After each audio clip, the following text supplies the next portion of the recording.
Assalamualaikum warahmatullahi wabarakatuh. Selamat datang di channel Damiri Story. Tentunya masih bersama Mas Dam di sini.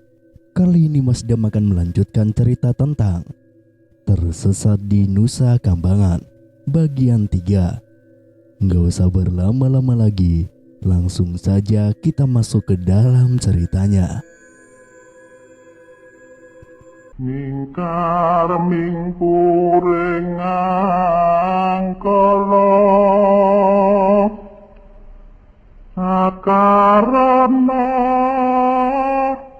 karena marti siwi.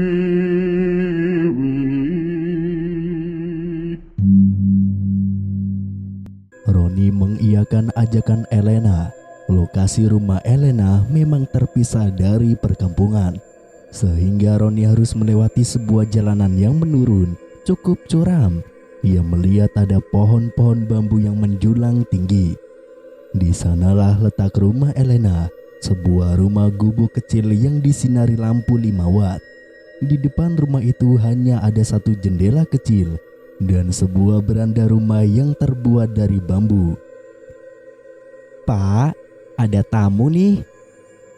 Elena masuk ke dalam rumah sambil menuntun lengan Roni.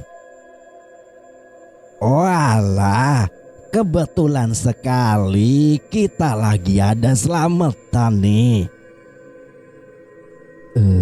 Iya Pak, Bu, tadi saya diajak Elena, ucap Roni basa-basi. "Namanya Roni Pak," ucap Elena. "Ron, kenalin, ini bapakku. Warga biasanya manggilnya Basukur." Roni menjabat tangan Basukur. Tangan lelaki itu terasa dingin seperti orang mati. "Dan ini ibuku, namanya Bu Darsia." Roni melayangkan senyum yang seketika dibalas dengan senyuman hangat. Sini nak, masuk ke dalam. Roni diajak ke dapur oleh Mbak Sukur. Di sana ia melihat banyak sekali makanan yang terhidang.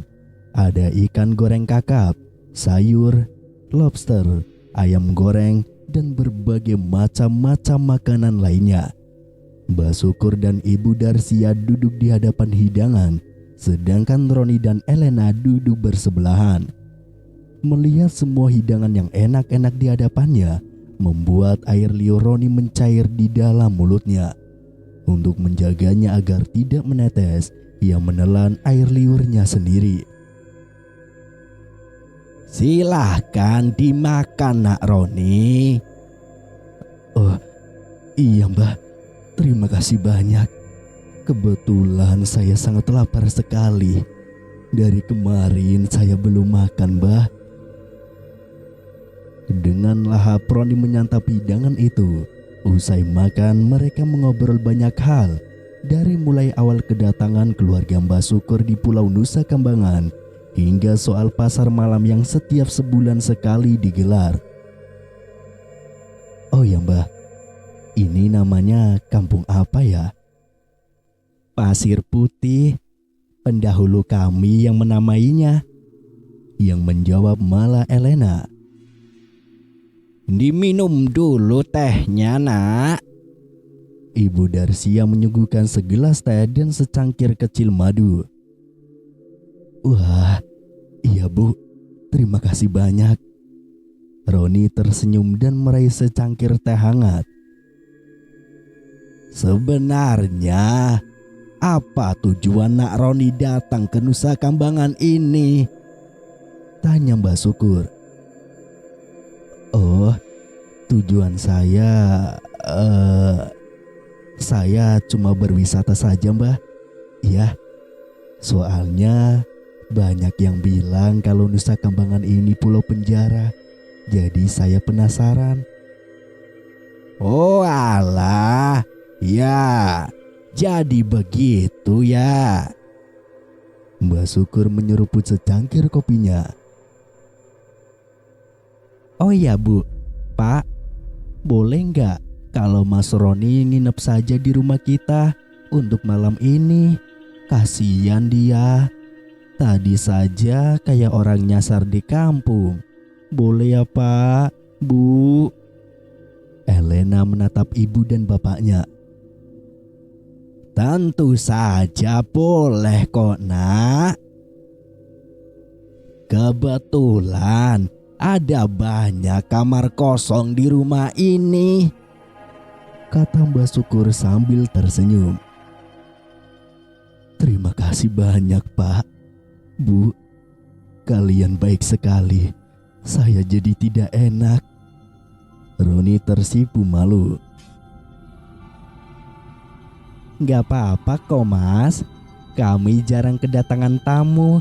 Makanya kalau ada tamu yang berkunjung ke rumah kami senang banget.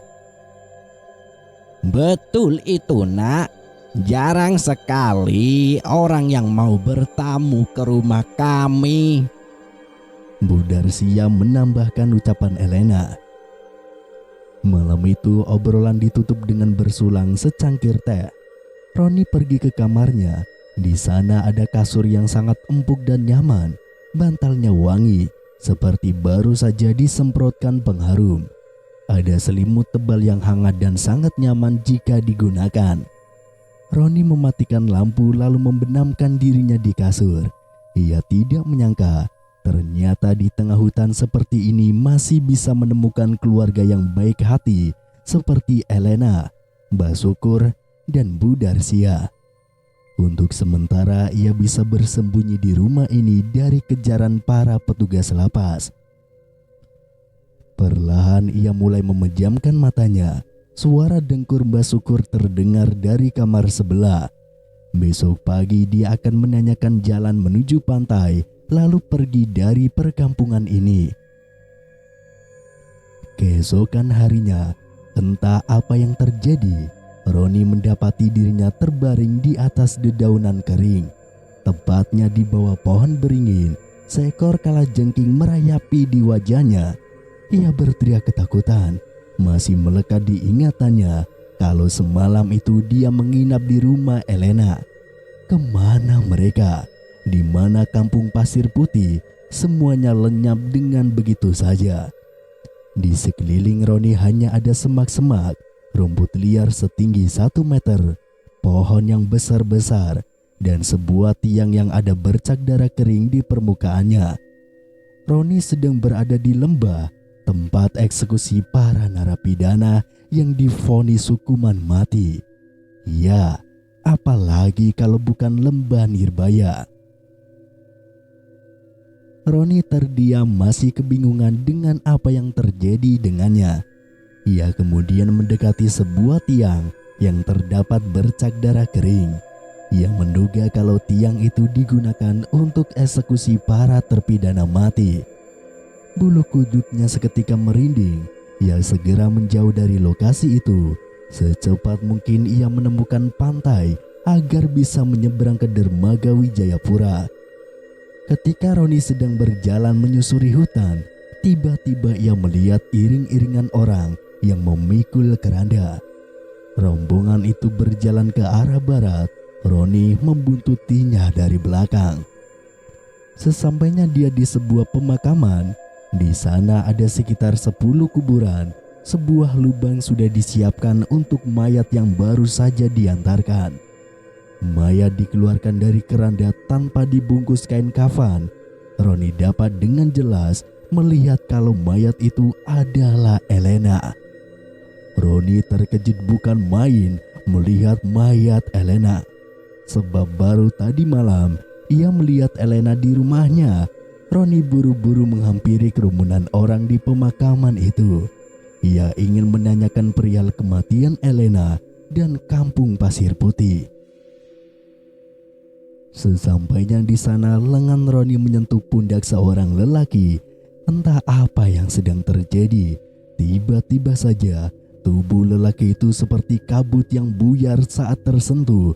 Juga semua orang yang ada di pemakaman lenyap begitu saja. Gundukan 10 kuburan pun seketika hilang. Dengan penuh ketakutan, Roni berlari sekuat tenaga ke arah barat. Ia melewati pohon-pohon pinus dan menerjang semak belukar. Ia berlari sejauh mungkin dan secepat mungkin. Kali ini ia tidak akan lagi mau mengikuti keanehan di hutan ini. Tidak lama kemudian malam pun tiba. Tapi Roni belum juga menemukan pantai. Ia bahkan merasa semakin tersesat di hutan Nusa Kambangan. Dari kejauhan terdengar langkah kaki mendekat. Roni bersembunyi di balik pohon. Ia melihat Jumanti, waria yang menjadi tetangga selnya. Dua orang lelaki memegangi lengan waria itu yang diborgol di belakang pinggang. Sementara di belakang Jumanti ada 10 orang polisi penembak jitu yang berseragam lengkap. Di tangan mereka sudah siap senapan laras panjang. Juga ada seorang rohaniawan yang akan menemani Jumanti sesaat sebelum dieksekusi nanti. Seorang dokter yang akan bertugas memeriksa kematian Jumanti juga berada di antara mereka. "Silahkan berdiri di sana," kata seorang komandan tersebut. Jumanti berjalan dengan lesu, air matanya membasahi pipinya. Ia sebenarnya belum siap untuk mati. Masih banyak hal yang ingin dia lakukan di dunia ini. Penyesalan mulai menyelimuti hatinya saat ia berdiri di depan tiang kematian. Seorang rohaniawan mendekat lalu memberinya nasihat agar tegar menghadapi kematian. Berkali-kali rohaniawan itu mengusap kepala Jumanti yang terus menangis pilu. "Apa permintaan terakhirmu?" tanya rohaniawan itu. Tidak ada sama sekali," jawab Jumanti pasrah sambil tertunduk lesu. "Kamu pasti diberikan tempat terbaik di sisi Tuhan. Percayalah, kehidupan di sana lebih menyenangkan ketimbang di dunia ini. Ada surga yang terbaik menantimu." Jumanti mengangguk lesu. Kemudian rohaniawan itu menjauh darinya. Komandan regu tembak mengucapkan aba-aba agar para personilnya bersiap. 10 orang penembak jitu berbaris rapi. Hanya ada satu senapan yang berisi peluru sungguhan. Di antara senapan-senapan yang moncongnya diarahkan ke jantung Jumanti, itu pun diacak. Mereka tidak tahu apakah senapan mereka berisi peluru sungguhan atau tidak. Hal ini demi menjaga mental para penembak. Jumanti memilih untuk menutup matanya dengan sebuah kain hitam.